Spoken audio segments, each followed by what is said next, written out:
Hello guys, tentage class में आप लोगों का स्वागत है। मॉडर्न हिस्ट्री की जो PYQ से चल रही थी उसी कड़ी को आगे बढ़ाते हुए हम प्रश्नों का बौछार वन डे गारंटी लेके आए हैं। आप लोग बार बार रिक्वेस्ट कर रहे हैं कि आप लोग ऐप आ रही है 1 तारीख से नॉमिनल फी पे कोर्स लॉन्च किया जा रहा है। साथ में आप लोग सबसे पहले टेलीग्राम चैनल ज्वाइन कर लीजिए, उसी पे अपडेशन मिलता रहेगा आप लोगों को। तो देखते हैं प्रश्न क्या है। मॉडर्न हिस्ट्री के प्रश्न आइए। अच्छा, 1929 के प्रश्न ही आ गया। देखिए, 1929 के कांग्रेस अधिवेशन में पूर्ण स्वराज का पताका किसने उठाया था? सबसे जानेंगे कि पूर्ण स्वराज का पताका उठाने की बात है तो पहले बताएंगे कि 1929 में लाहौर में कांग्रेस अधिवेशन हुआ था। अध्यक्ष थे JL नेहरू।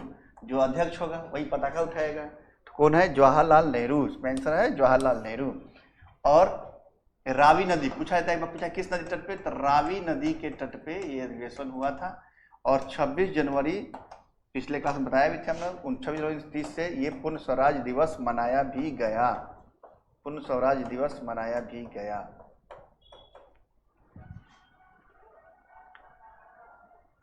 समाजवाद का समर्थक कौन था जो 1933 में ब्रिटिश शासन, देशी राज्यों, जमींदारवाद और पूंजीवाद को उखाड़ फेंकना चाहता था? तो कौन था समाजवाद का? यानी अब बताएंगे कि समाजवाद के प्रति झुकाव किसका था। एक तो सुभाष चंद्र बोस का और दूसरा जवाहरलाल नेहरू का। तो कौन सा व्यक्ति था 33 में ब्रिटिश शासन, देशी राज्यों, जमींदारवाद के उखाड़ फेंकने चाहते थे? तो थे जवाहरलाल नेहरू साहब। हमने कौन? जवाहरलाल नेहरू साहब। चलिए नेक्स्ट प्रश्न आते हैं। किसने 1921 में पहली बार, देखिए प्रश्न अलग टाइप से पूछा कि किसने 1921 में पहली बार पूर्ण स्वतंत्रता की मांग को उठाया था? सबसे पहले ये अधिवेशन कहाँ हो रहा था, इसके अध्यक्ष कौन थे, और उसी अधिवेशन के अध्यक्षता में यानी मेंबर थे, उन्होंने पूर्ण स्वराज की मांग उठाई थी। ये प्रश्न पूछा आपसे। 1921 में अहमदाबाद में अधिवेशन हो रहा था कांग्रेस का, INC का, और इसके अध्यक्ष थे हकीम अजमल खां।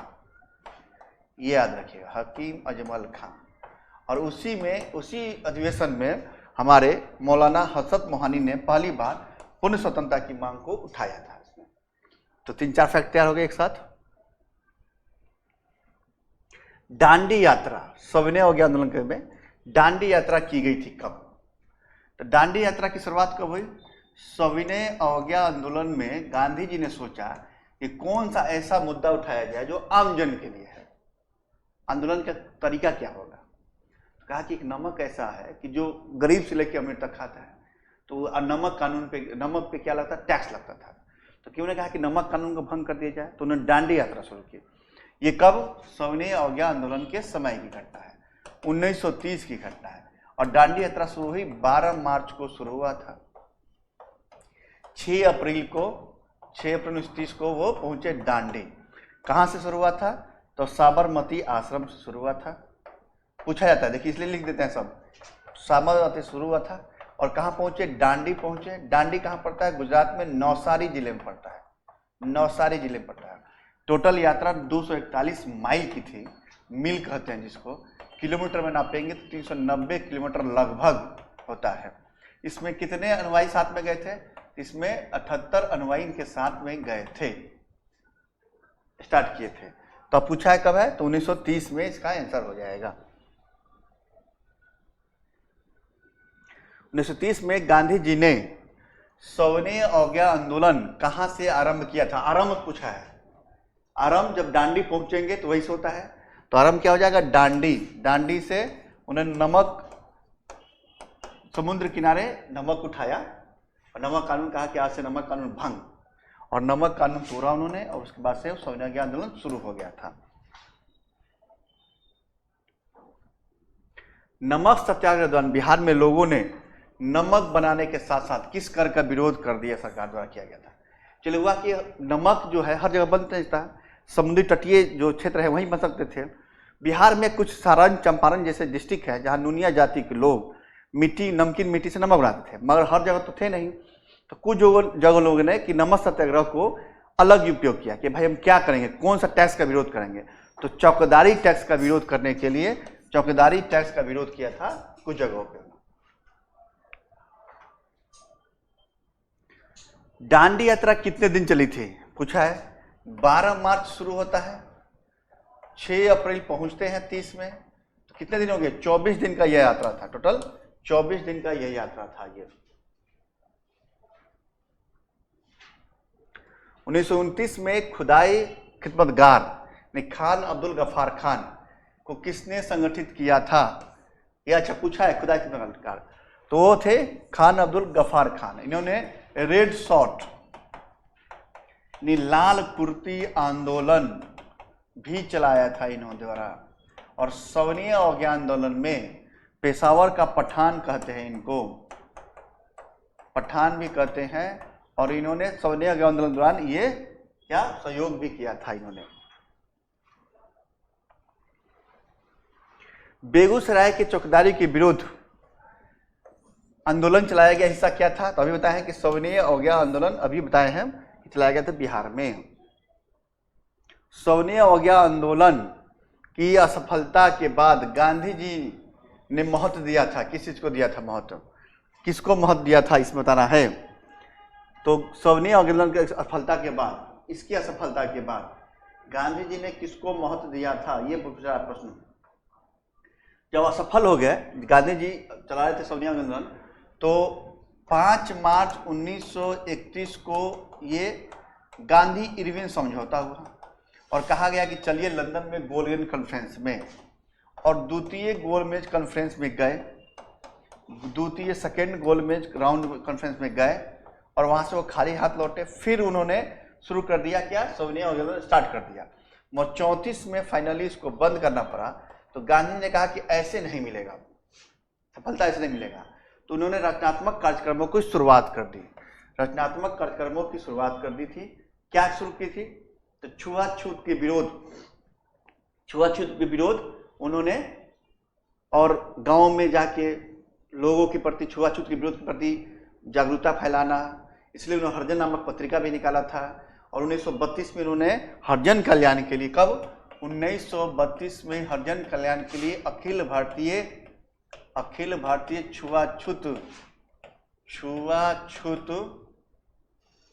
छुआछूत लीग भी बनाया था और उन्होंने हरिजन पत्रिका भी निकाला था। उनके कार्यक्रम में ये शामिल था।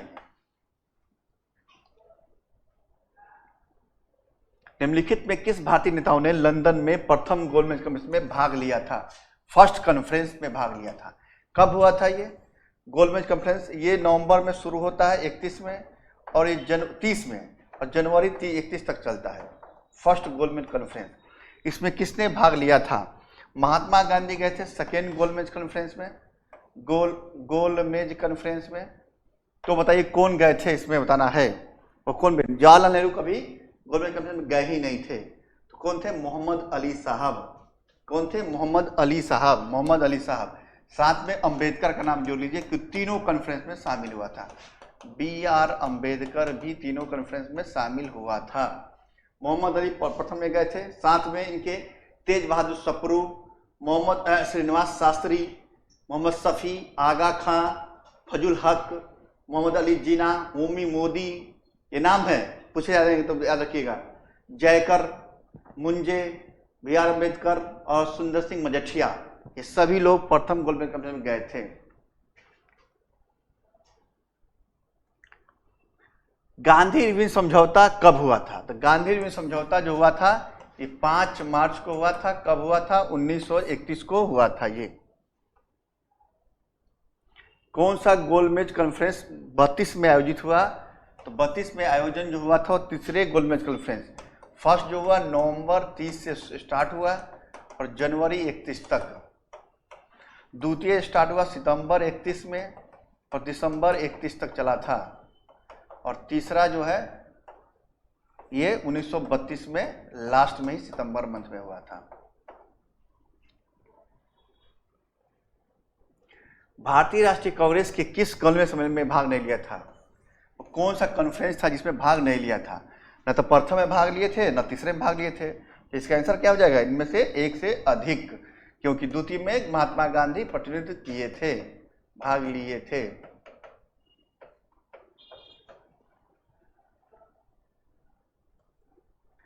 द्वितीय गोलमेज सम्मेलन के किस प्रश्न पर सफल रहा? जब द्वितीय गोलमेज कॉन्फ्रेंस हो रहा था तो अंबेडकर भी साथ में थे, तो सांप्रदायिक पंचायत के निर्णय पे ये सफल रहा, क्योंकि अंबेडकर ने एक बात उठाया कि क्यों न सांप्रदायिक पंचायत की घोषणा की जाए। और सांप्रदायिक पंचायत में अभी तक हिंदू मुस्लिम थे, तो उन्होंने कहा कि हिंदुओं को क्या किया जाए, हिंदुओं में दलित को अलग कर दिया जाए और दलित के लिए भी पृथक निर्वाचन पद्धति की बात की जाए। इस पे गांधी जी इनकार कर गए, कहे नहीं ऐसा नहीं हो सकता। अभी तक सांप्रदायिक पंचायत जो है या पृथक निर्वाचन पद्धति है वो हिंदू मुस्लिम की बात कर रहा है, उसमें हिंदू में दलित कहाँ से अलग से आएगा? सिख के लिए भी अलग थी, ईसाई के लिए भी अलग था, इंग्लैंड के अलग था। अब हिंदू में दलित निकाल देंगे तो फिर मुद्दा क्या रह जाएगा? और दलित की उठाने की बात क्या करेंगे हम लोग? तो दलित कैसे अलग हो जाएगा? फिर और जाति की मांग करेंगे। इसी मुद्दे पे ये कॉन्फ्रेंस जो है क्या हो गया, ये असफल रहा। और गांधी जी आए तो बोले यहाँ पे आके मैं खाली हाथ लौटा हूं, और फिर से उन्होंने सोनिया गांधी आंदोलन शुरू किया था।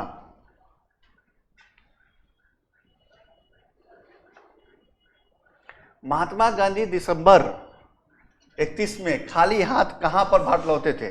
तो लंदन से गए, लंदन से लौटे थे, लंदन में गोलमेज कॉन्फ्रेंस हुआ था और वहीं से वो खाली हाथ लौटे थे।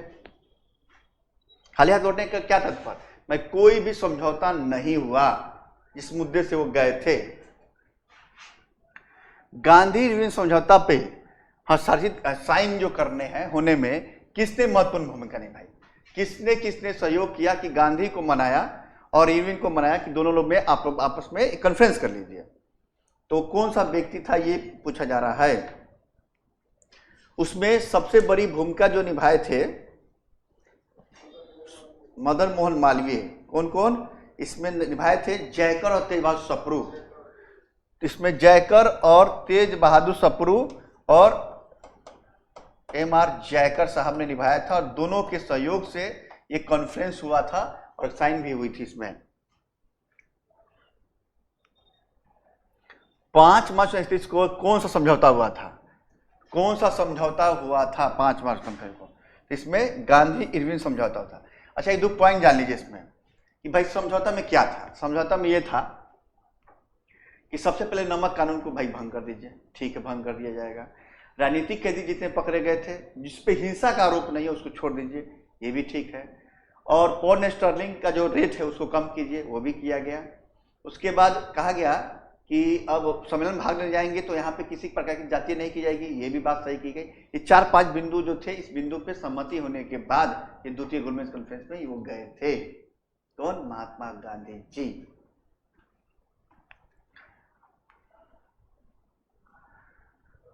अगस्त 1932 ईस्वी में रेमजे मैकडोनाल्ड के सांप्रदायिक पंचायत द्वारा पहली बार एक पृथक निर्वाचन समूह बनाया गया था। हुआ क्या, जब गोलमेज कॉन्फ्रेंस चल रहा था तो मैकडोनाल्ड वहाँ के प्रधानमंत्री थे। जब असफल हो गया तो उनको एक दी गई कि आप ही अब कुछ कीजिए, कैसे इस निर्णय को किया जाए। और अम्बेडकर चाहते थे कि सामुदायिक पंचायत हो, उसमें दलित अलग हो। तो मैकडोनाल्ड ने कहा कि एक मौका है, और उसने सांप्रदायिक पंचायत की घोषणा कर डाली। और उसमें महात्मा गांधी यशोदा जेल में बंद थे, और घोषणा में कहा कि दलित के लिए भी अलग से प्रतिनिधित्व की बात उसने उठा दिया। उसके बाद तो भाई आंदोलन हुए और गांधी जी ने अनशन किया। उसका पुनः पैक्ट करना पड़ा सितंबर में। ये अगस्त 1932 घटना है। और जब गांधी जी अनशन पे बैठ गए कि नहीं, दलित के लिए अलग से मुद्दा कोई बात ही नहीं किए थे, इस कॉन्फ्रेंस में मैं इनकार कर चुका था, फिर ये कैसे घोषणा हो गई? तो सितंबर 1932 में पैक्ट हुआ, पुनः पैक्ट, और उसमें इस चीज को इनकार किया गया और चीजों को कहा गया कि हाँ, उन लोग के लिए सीटें आरक्षित कर दी जाएगी, ये अलग प्रतिनिधित्व की बात नहीं की जाएगी इसमें। तो किसके लिए? अछूतों के लिए, दलितों के लिए बात की गई थी। सांप्रदायिक अवार्ड और पूना पैक्ट में क्रमशः दलित वर्ग के लिए कितनी सीटें आरक्षित की गई थी? सांप्रदायिक अवार्ड और पूना पैक्ट में कितनी सीटें आरक्षित की गई थी, ये बताना है प्रश्न में। तो दलितों के लिए सीटें जो आरक्षित की गई थी, पहले सांप्रदायिक अवार्ड में कहा 47 71 यानी 71 जो रहेगा ये संप्रदाय के बारे में कहा गया था। और पुनः में कहा कि नहीं, अलग से प्रतिनिधित्व कोई बात नहीं करेंगे, पृथक निवासन प्रणाली कोई बात नहीं करेंगे, सीटें संख्या बढ़ा दीजिए। तो सीटों की संख्या बढ़ा दी गई। प्रांतों में केंद्र में 18%, टोटल का 18% दिया जाएगा, और प्रांतों में अब वो सीट संख्या बढ़ के 71 से बढ़ के 147 कर दी गई थी। पर केंद्रीय विधानसभा मंडल में उसकी संख्या 18% की वृद्धि कर दी गई, यानी टोटल सीट जो होगा जनरल वर्ग का, सामान्य वर्ग का, उसमें 18% किसके लिए रहेगा? दलित वर्ग के लिए रहेगा।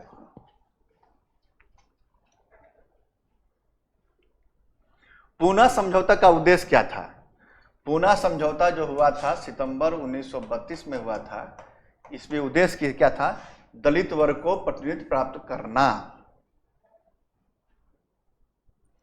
अपने किस कार्यकारिणी कमेटी में कांग्रेस ने भू स्वामित्व को समाप्त करने की नीति अपनाई थी? कौन सी कार्यकारिणी कमेटी में कांग्रेस ने भू स्वामित्व को समाप्त करने की निर्णय लिया था, ये बताना है।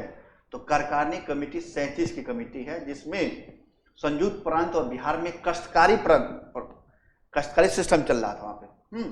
तो कष्टकारी बिल एक्चुअली हुआ क्या कि 37 में प्रांतों में सरकारों का गठन हुआ 35 के अधिनियम के माध्यम से, और 37 में चुनाव हुआ। उसमें बिहार और संयुक्त प्रांत में कांग्रेस द्वारा सरकार बनाई गई, और उसी में 2037 में एक क्या किया गया कि एक बिल पास किया गया, कष्टकारी बिल पारित किया गया, जिसके माध्यम से प्रांतों में साहूकारों के चंगुल से बचाने के लिए और सिंचाई सुविधा को बेहतर बनाने के लिए बिल पास किया गया।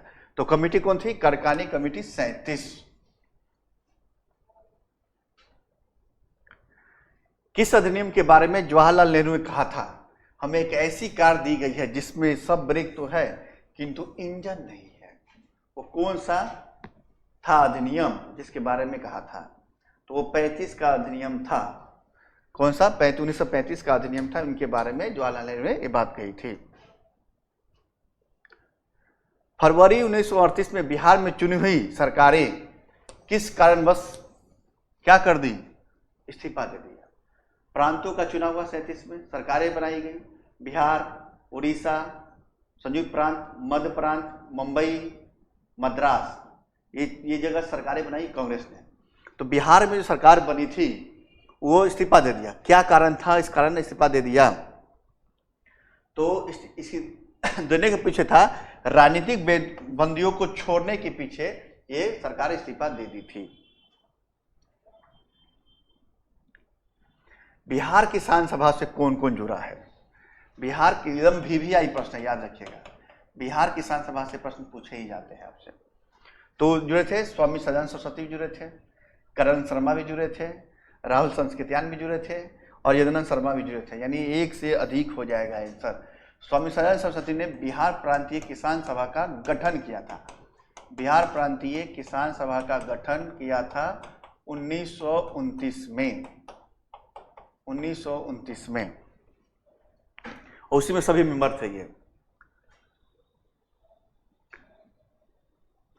कांग्रेस सोशलिस्ट पार्टी की पहली बैठक कहाँ हुई थी?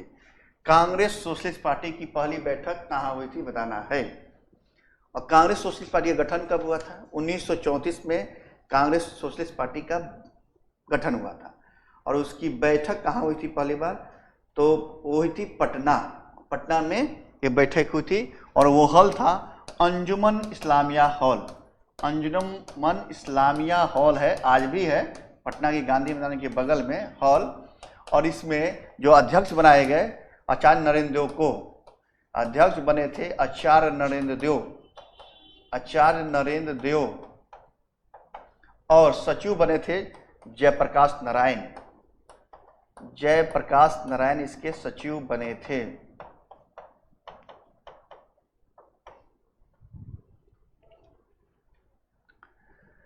अखिल भारतीय किसान कांग्रेस का गठन कब किया गया था? अखिल भारतीय किसान कांग्रेस, पहले अखिल किसान सभा जो था, अखिल भारतीय किसान सभा जो 36 में गठित हुआ था लखनऊ में, उसका नाम अखिल भारतीय किसान कांग्रेस था। बाद में इसका नाम चेंज करके कांग्रेस की जगह किसान सभा कर दिया गया था। तो गठन कब हुआ था? 36 में हुआ था, लखनऊ में हुआ था। और स्वामी सहजानंद अध्यक्ष कौन बने थे? स्वामी सहजानंद सरस्वती, नंद सरस्वती अध्यक्ष बने थे और सचिव बने थे NG रंगा साहब। NG रंगा साहब सचिव बने थे इसके।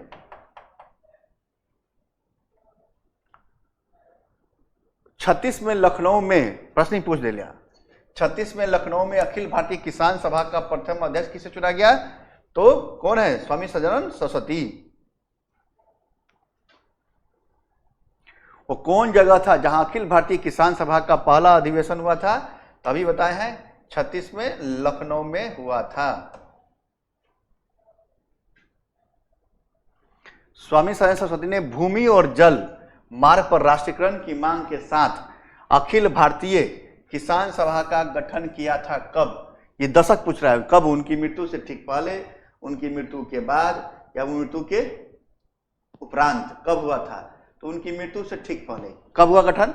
36 में गठन हुआ और उनकी मृत्यु होती है 1949 में होती है, तो उनके ठीक पहले तो हुआ था, यानी 1900 ठीक पहले 1949 में इनकी मृत्यु होती है, उनके ठीक पहले हुआ था। चलिए मिलते हैं नेक्स्ट क्लास में। आप लोग फिर से रिक्वेस्ट है कि भाई टिंटी आइज पे विश्वास कीजिए और लाइक जरूर ठोक दीजिए, सेशन को शेयर कीजिए दोस्तों के बीच में जो सुदूर गांव बैठे हैं, दूर दूर गांव बैठे हैं, आपके भाई बंधु तैयारी कर रहे हैं, क्यों free of cost PYQ series चल रही है किस पे? टिंटी आइज के प्लेटफॉर्म पे। और साथ में ऐप पे क्लास लॉन्च किया जा रहा है, तो 1 तारीख से लॉन्च हो जाएगा। छठ पूजा, छठी मैया की पूजा के बाद आप लोग इस पर जुड़ जाएंगे। चलिए मिलते हैं नेक्स्ट क्लास में। Thank you.